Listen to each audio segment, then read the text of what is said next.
Hey, this is Danny. I'm glad you're here. We're talking about meditation today. If you're wondering why I'm all sweaty, it is because I just finished a walk on the beach. On these meditation videos, I'm in real time, just talking to you as I complete each day of meditation.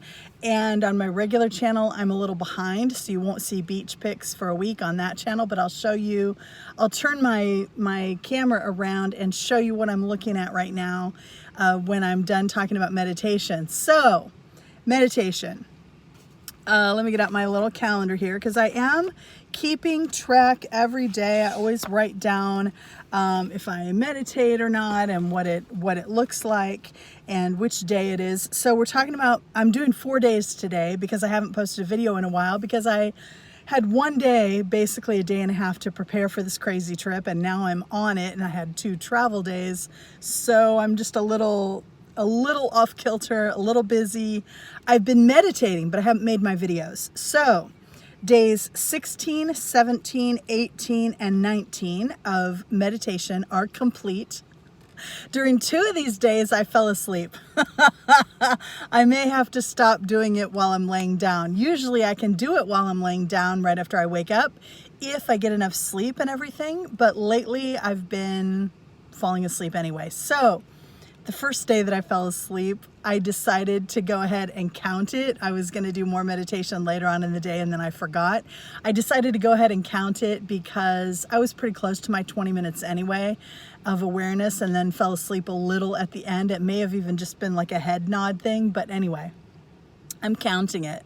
The second day that I fell asleep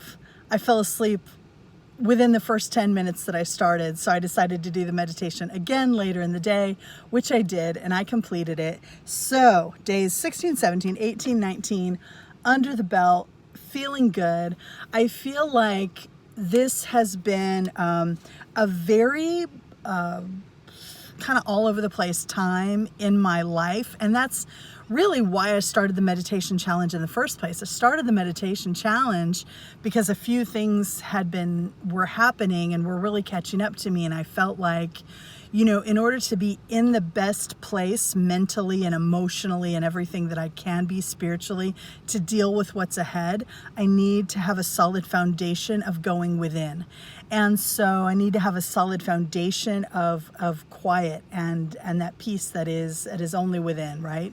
So I started the meditation challenge because, as if you've been watching me, then you know the couple of things were, number one, my year of travel was kind of coming to an end. I was worried about what would I do for work? Would I be able to stay and travel? Would I have to go back to a job I didn't really like? Blah, blah, blah.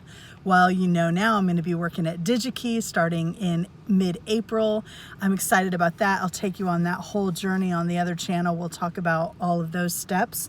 And then number 2, I found that lump in my left breast. So I was concerned about that. I was having just a whole lot of stuff going on top of that. Came back home and then had problems with my teeth.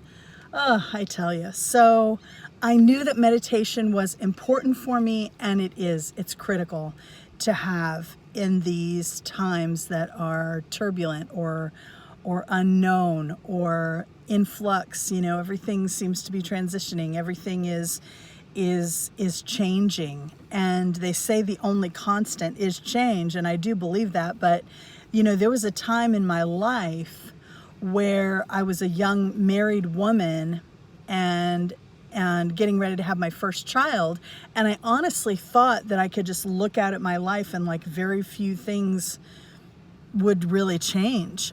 And I was in this place of kind of resignation, but also the you know, more of the optimism of the young person and seeing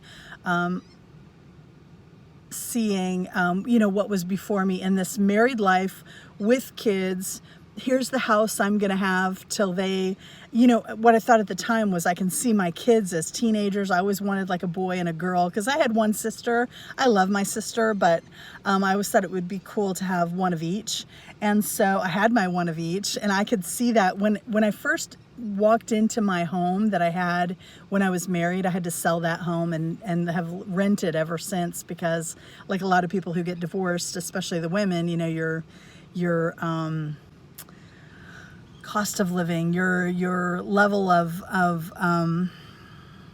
living, what do they call that? My mind just went blank. Anyway, it goes down. You know, your quality of life goes down. So I went from owning this nice big home and got a divorce during the housing crash. You remember that in 2008, 2009? That's when I was going through my divorce, trying to sell the house. So it lost all the value that we could have cashed in on. But anyway, that's a story for another day. Why am I even saying that? It doesn't matter. I thought I had my life all laid out. When I looked at that house when we went through before we put our bid in on it, I thought, I can see my life in this house, and I can see growing old in this house. I can see raising my kids here and growing old here. And I thought that my life was on this projectile that I could kind of predict. You know, then everything happens, then kids, then divorce, then everything. And right now I still feel like I've been in, since my divorce, I've been in much more of a period of anything can happen. I'm creating the life. What do I want for life? And then through these many years since the divorce, what's it been, 10, 11, let me think, 12, 13. It's been like 13 years since my divorce, maybe even 14 since I filed. I filed in like 2008 and it was finalized in 2009, I think. Or I filed in late 2007. Anyway, doesn't matter. Boy, I'm going down on the rabbit trails today. Anyway, I thought I could see my life trajectory, and I couldn't. And now I realize everything is in flux, and I'm getting more and more comfortable with the fact that everything is in flux, because when things are in flux, it means new things are possible. When you have it all figured out and you have it all mapped out and you have everything, you know, kind of in its place and you feel this control, it's when very little is possible. It's like when you think you know about something, you're not going to try to learn more about it. Do you know what I mean? Like you're settled in your mind. Let's say it's politics or something. You're like, no, I've got my ideology. I know what I believe, and I'm not going to learn anything else because I already know how I feel. And if someone doesn't agree with me, they're wrong or whatever. Like that's one mindset, and it makes us kind of feel good to feel like we've got things figured out. But what I have discovered is that having an open mindset is where I want to be. Having nothing completely figured out and being okay with not having it figured out, because I am open to learning, open to new possibilities, open to new and better adventures and ways of doing things and ways of being. So I think that's a powerful message. So even all that rambling, maybe it was worth it. I hope you think that it was. Being open-minded means you're open to possibility and to changes, and it is uncomfortable living. When you're living in the unknown almost all the time, doing something new, I'm going up to a job. I don't know the job. I don't know the area. I'm in a completely different part of the country than I've ever been. I am in a completely different situation. I'll be living in a hotel and going to this job and meeting new people. I won't know a single person there when I get there. Right now I'm on a beach. I spent my first night ever on this beach last night. It's completely unknown, never been here. When everything is new, then everything is possible. When everything is open and you admit you don't know, you leave room for possibility. When you think you have it all figured out and you got it all charted out is where we can be stuck. But, you know, the mind likes to be stuck, for lack of a better phrasing there. The mind likes predictability. The mind likes it when we stick to our patterns. The mind likes it when we take our past and we throw it out into our future and project it out there and create all the same stuff, because it feels like safety and security. And it can feel like safety and security to us too. But what I'm discovering is, I'm gonna cry. Of course, you know, I'm gonna cry. Oh, Danny. That freedom requires more. And I've always been a person who was very